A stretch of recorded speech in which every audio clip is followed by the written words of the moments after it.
네, 우영우 신드롬. 드라마 보신 분들은 반가워서 보실 것 같고 안 보신 분들은 궁금해서 보실 것 같습니다. 자, 드라마 이상한 변호사 우영우의 인기가 심상치가 않습니다.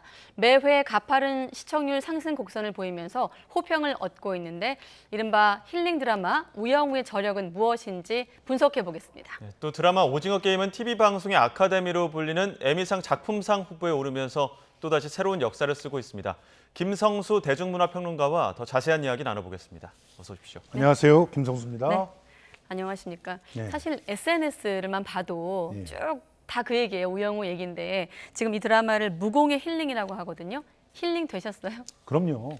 이 드라마를 보는 사람들은 처음에는 호기심 때문에 만나게 되지만 나중에는 이 드라마의 마력 그리고 우영우의 그 매력에 폭 빠져서 헤어나오질 못하고요. 그리고 꼭 회차가 끝날 때마다 힐링된 그런 눈물을 흘리면서 끝내게 되는데 그게 가장 중요한 인기 비결이 아닌가 생각하는데요. 우선 이 드라마는요. 첫째, 자폐 스펙트럼 장애를 갖고 있는 사람이 주인공인 거의 최초의 드라마입니다. 그리고 자폐 스펙트럼 장애를 갖고 있는 사람이 직접 나레이션을 해요. 그러니까 그 관점에서 드라마가 펼쳐지는 거예요. 그 관점에서 보면은 정상인이나 자처하는 사람들도 굉장히 이상한 사람들입니다. 그리고 두 번째, 지금 현재 그 거짓말을 못한다거나 특별한 말을 되풀이한다거나 남의 한 말을 따라서 한다든가 하는 게 자폐 스펙트럼 장애를 갖고 있는 사람의 특징이잖아요. 네. 그게 처음 만나게 되면 불편하고 또 때로는 불안감을 조성하잖아요. 근데 여기서는 그걸 개성으로 바꿔놨어요.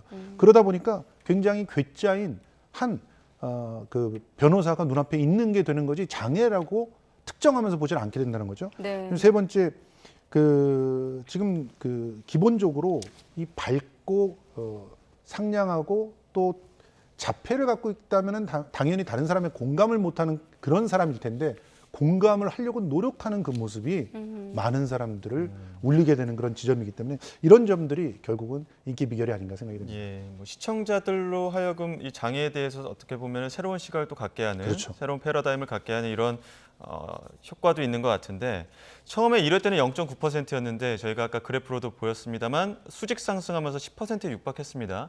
이게 지상파에서도 쉽지 않은 기록이라서 이 부분도 좀 주목하는 것 같더라고요. 예.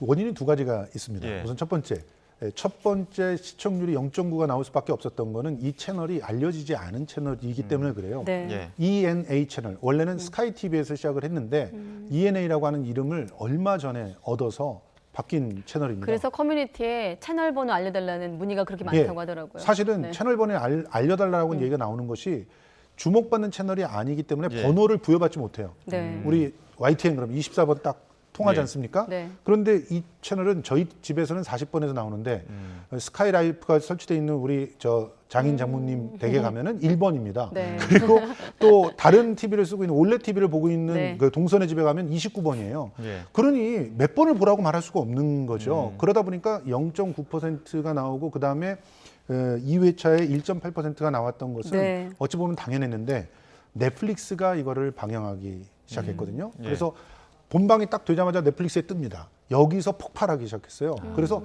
넷플릭스를 보고 안 사람들이 조금 더 빨리 보고 싶어. 그러면서 ENA를 찾아가기 시작했던 예. 거죠. 네. 그러면서 덩달아서 채널의 영향력까지 커진 그런 상황입니다. 지금 현재는 수도권 기준으로 10.4% 돌파했고요. 예. 그리고 순간 시청률은 11.8%까지 도착했습니다. 네, 앞서 평론가님께서 자폐 스펙트럼 장애를 가진 주인공이 나온 거의 처음 드라마라고 이렇게 소개하셨거든요. 예. 사실 자세히 들여다보면 이런 콘텐츠가 처음은 아닌 것 같거든요. 우리가 언뜻 기억하기에는 영화 마라톤도 있었던 것 같고 드라마 굿닥터도 있었는데 좀 다른 점이 있다면 이 드라마는 어떤 게 좀 다를까요?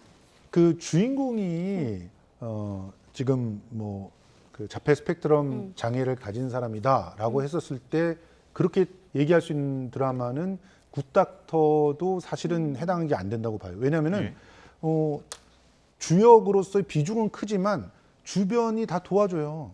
그리고 이 사람은 주역으로 이렇게 돋보이게 된 게 그 특별한 능력 때문이에요.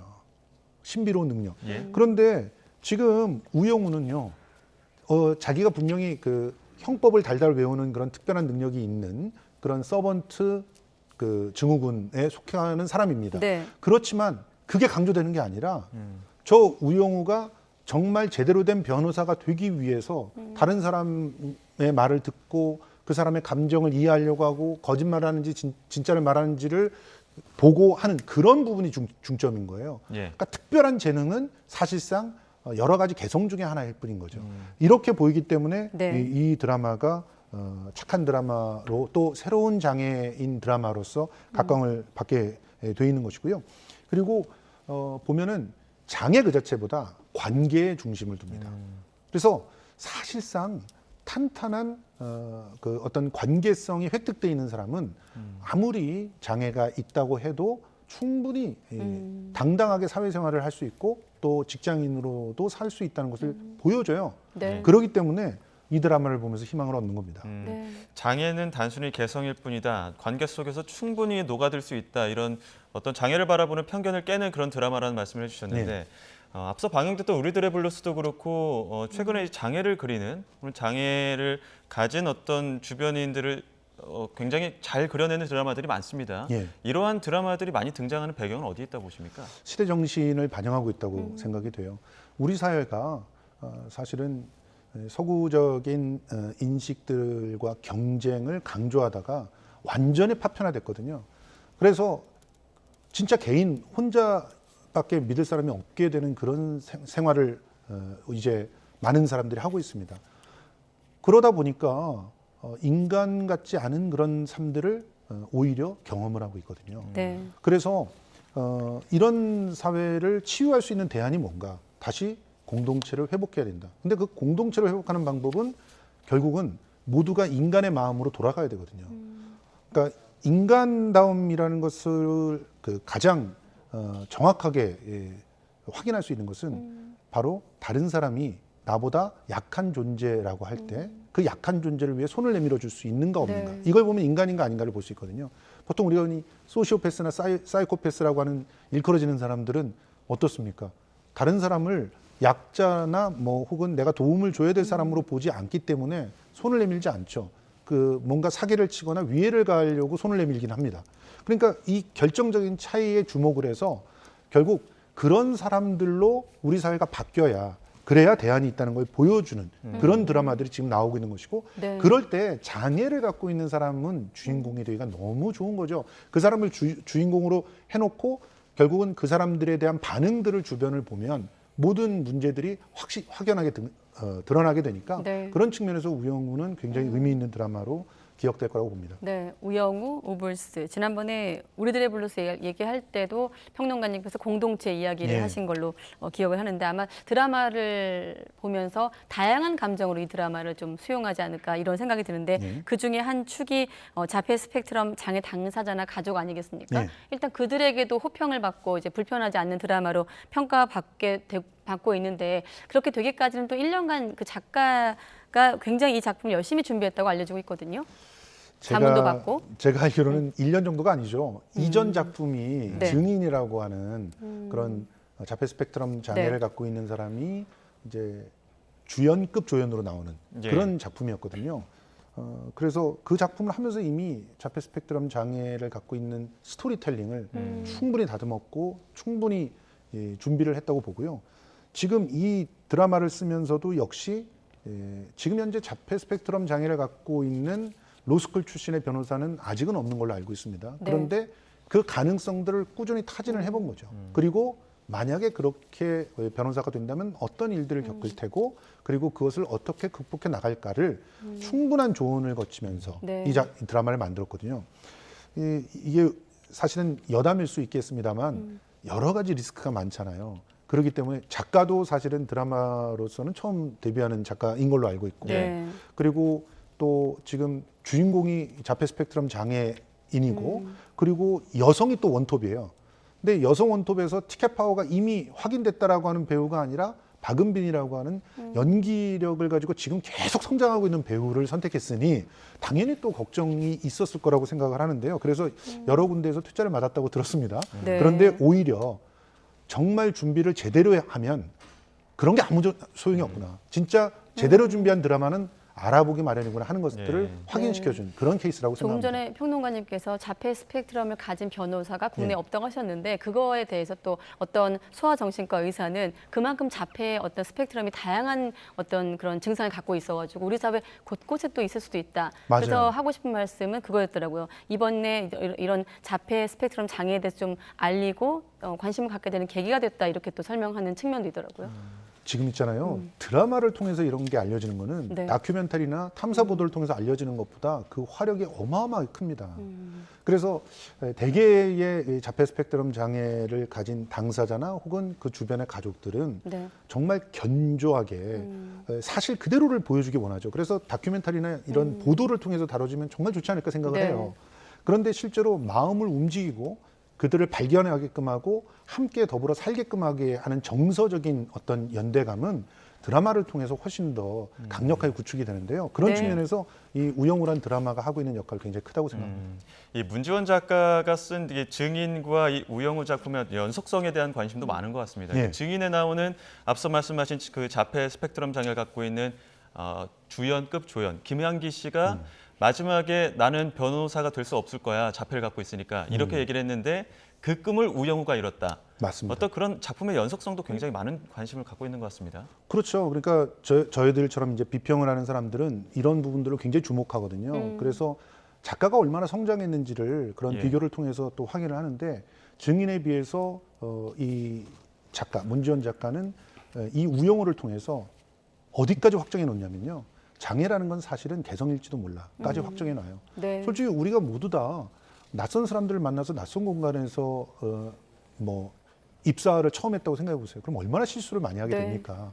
그러면 고문관처럼 보이겠죠. 그러니까 사실은 우영우가 그렇다고 보면은 우리들이 같이 일하는데 아무런 문제가 없는 거죠. 그래서 이 정명석으로 나오는 강기영 씨가 처음에 케이스 하나를 맡겨보고 못하면은 저 자르겠습니다라고 네. 얘기하지만 나중에는 아주 편안하게 원팀이 되어서 이 우영우를 돕고 최선을 다해서 지원하는 그런 변호사가 돼서 지금 오히려 로펌의 손해까지도 감내해내는 그런 역할을 이번에 6회째 했는데요. 네. 이런 모습들은 우리 사회가 어떤 방식으로 작동돼야 바람직한지 그리고 우리 사회에서 진짜 선한 사람들을 만들어내는 과정이 어떻게 가능한지를 보여줍니다. 그런 측면에서도 네. 굉장히 성장한 모습들을 보여주고 있는 거죠. 네, 평론가님 옆으로 지금 주인공 박은빈 씨가 나왔기 때문에 바로 주인공 얘기로 넘어가겠습니다. 드라마 속에서 속사포로 막 대사를 쏟아내는데 그렇다 보니 과거 이력도 또 소개됐어요. 개콘의 수다맨 옆에 또 서 있던 캐릭터였다 예, 이런 맞습니다. 어린 시절에 예. 같이 함께 조명받고 있는데 어떤 배우입니까? 박은빈이란 배우는 아역 시절서부터 기초가 탄탄히 이 연기에 대해서 쌓여진 배우고요. 네. 그리고 특히 일상적 연기를 굉장히 잘하는 배우입니다.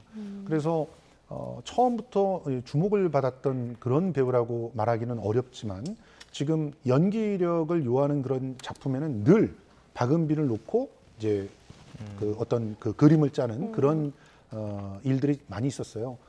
처음에는 이제 그 청춘들의 아픔을 공유하게 하는 그런 드라마를 통해서 성인 그 배우의 대열에 들어왔는데 네. 이 연모라고 하는 작품을 만나면서 굉장히 큰 성장을 했고요. 예. 그리고 이 연모에서 느꼈던 감정을 속이고 또 그거를 그 다시금 그 어떤 중간적인 입장에서 보여주는 그런 훈련들을 하고 난 다음에 지금 자폐 장애 스펙트럼을 갖고 있는 사람과 또 정상인 뭐 혹은 비장애인이라고 불리는 그런 사람들의 중간에서 네. 이 경계를 기가 막히게 보여주는 연기를 하고 있는데 그 연기가 지금은 굉장히 호평받고 있지 않나 생각이 듭니다. 예. 그 드라마 안에서 보면 뭐 착한 드라마다 이런 평가를 받고 있지만 마냥 또 착하지만 않은 그런 캐릭터들이 있어서 이 부분도 주목하는 것 같습니다. 그러니까 우영우라는 이 캐릭터를 경쟁자로 여기는 다른 캐릭터들이 등장하기 때문에 장애를 갖고 있는 사람들은 그냥 개성으로 보는 거고 단순히 배려할 대상이 아니라 같이 경쟁하거나 같이 나아가는 이런 어떤 캐릭터 구도를 보여주는 것 같아요. 그렇죠. 그래서 지금 이 캐릭터에는 빌런은 없지만 예. 욕망을 갖고 있는 솔직한 이기주의자들은 많이 있어요. 근데 이들은 우영우랑 부딪힐 때 어떤 면에서는 우영우를 괴롭히는 사람이 되기도 하는 거죠. 경쟁에서 이겨야 되니까. 예. 그런데 놀라운 것은 이번에 이제 5회차에 들어서서요. 예. 우영우도 이기고 싶은 욕망 때문에 진짜 좋은 변호사가 되는 기회를 놓치는 장면이 나옵니다. 예. 스포는 아니죠. 예, 조심하셔야 이 정도까지만 얘기를 하면 네. 여러분들이 이제 보실 수 있을 것 같은데 예. 그런 장면들을 한번 찾아보세요. 그러면서 우영우가 또 성장하거든요. 결국은 사람은 완전하지 않잖아요. 모두가 완전하지 않고 서로가 서로를 자꾸 반추하면서 자기가 잘못한 것을 다시금 실수하지 않게끔 노력하면서 성장해 나가는 그런 존재라는 것을 또 가르쳐줘서 그런 의미에서도 우영우는 평가받고 있는 것 네. 아닌가 생각이 듭니다. 예. 미국에서 리메이크 제안까지 받은 그 얘기까지 한번 해보죠. 네, 예. 어떤 의미가 있을까요? 뭐 상당한 의미가 있죠. 네. 일단 넷플릭스가 처음에는 아마도 넷플릭스에서 오리지널 컨텐츠로 만드는 걸 주저했기 때문에 얘네에 갔을 거예요. 그렇지만 놓치고 난 다음엔 이제는 오리지널 컨텐츠를 만들고 싶은 거죠. 그럴 수 있는 방법은 다른 나라의 다른 언어로 리메이크를 하는 건데 그런 측면에서 우영우는 또 자폐 스펙트럼 장애를 갖고 있는 사람들은 전 세계 어디에나 있고 그 사람들을 또 어떤 식으로 공동체들이 함께 더불어 살 것인가가 핵심적인 사회복지의 문제 중에 하나입니다. 네. 특히 우리나라는 그래도 지금 많이 선진국이 되면서 탈시설을 이제 얘기를 하지만 아직까지 그런 문제조차도 고민을 할 여유조차 없는 나라들도 있거든요. 네. 그런 곳에는 굉장히 큰 충격으로 다가가면서 인기를 누릴 거라고 생각이 듭니다. 예, 네. 주제를 좀 바꿔보겠습니다. 그 넷플릭스 드라마 오징어 게임 한창 국내에서도 많은 이야기를 나눴었는데 에미상 그 드라마 부문 작품상 후보에 올라서 영어를 쓰지 않은 최초의 작품상 후보다 이런 평가를 네. 받고 있는데 사실, 어느 정도입니까? 우영우가 미국에서 인기가 소문났습니다만은 지금 뭐 그에 앞서 오징어 게임이 더 예. 먼저 시작했잖아요. 네. 그냥 외신 표현을 그대로 말하면 오징어 게임은 전설이 되었다. 그러니까 지금 비영어권의 드라마가 에미상의 작품상을 받기가 얼마나 어렵냐면 진짜 로또 복권 당첨되기보다 어려워요. 예. 왜냐하면은 그네들 언어로 된 드라마들이 너무 많잖아요. 예. 영어권이라고 하면 또 굉장히 많은 나라들이 속합니다. 거기서 네. 또 이 소프트 파워가 굉장히 좀 좋은 나라들, 뭐 가령 호주라든가 이런 나라들도 다 들어가거든요. 예. 그러니까 그런 모든 드라마들을 누르고 실제로 영향력에서도 그렇고 또 그 조회수에서도 그렇고 그다음에 시대 정신을 꿰뚫어서 사람들을 각성시킨 면에서도 그렇고 모든 면에서 인정을 받았기 때문에 이런 선택을 할 수밖에 없었던 거예요. 그러니까 상을 안 줄 수가 없기 때문에 어쩔 수 없이 올라간 거예요. 예. 그런 측면에서 본다면 쾌거다 이렇게 얘기할 수밖에 네. 없는 거죠. 우리가 미국 방송계 아카데미라고 이렇게 네. 별칭을 붙이는데 아카데미만큼 에미상도 보수적인가요? 굉장히 보수적이죠. 그런데 지금 13개 부분에 네. 14명의 후보가 올라가 있습니다. 예. 이거는 상을 주지 않을 수 없었다라고 하는 그 표현으로 봐야 되는데요. 특히 지금 황동혁 감독 같은 경우는 오징어 게임 시놉시스를 들고 그야말로 그 박대를 당하고 또 블랙리스트 피해자로서 서름을 당하던 것을 세계적 거장의 대열에 완전히 올라서면서 네. 지금 감독상, 각본상 후보까지 올라가서 감독이 올라갈 수 있는 모든 부분에 다 올라가서 네. 이런 보상을 받고 있는 게 아닌가 하는 예. 생각도 듭니다. 시상식이 약 2달 뒤니까 9월 12일 날 있는데 9월이면은 어느 정도 성과를 거둘 수 있을지 결과를 볼 수 있을 것 같습니다. 네. 좋은 결과가 나올까요? 저는 최소한 3개 이상은 받을 수 있을 거라고 보는데 왜냐면 상을 줄 수밖에 없다고 하셨으니까. 예, 제가 봤을 때는 여우조연상 정호연 씨라든가 그리고 또 스턴트 퍼포먼스상 이거는 우리가 갖고 왔다고 해도 과언이 아니라고 생각해요. 이 스턴트 부분에서 그 해외의 제작진들이 저걸 진짜 몸으로 했단 말이야. 그래서 깜짝 놀랐거든요. 예. 그러면서 다치는 사람 하나도 없었다는 이것만 해도 정말 놀라운 것이고요.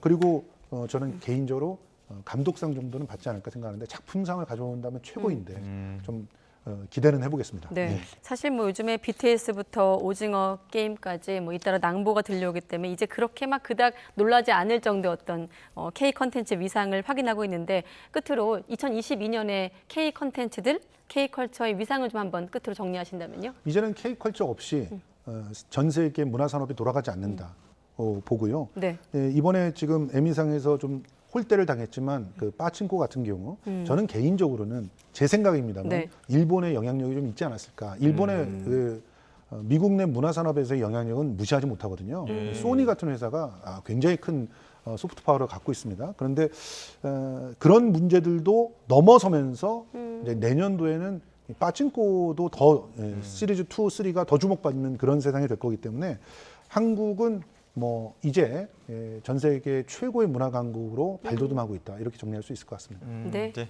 자, 여기까지 듣도록 하겠습니다. 지금까지 김성수 대중문화평론가와 이야기 나눴습니다. 오늘 말씀 고맙습니다. 고맙습니다. 고맙습니다.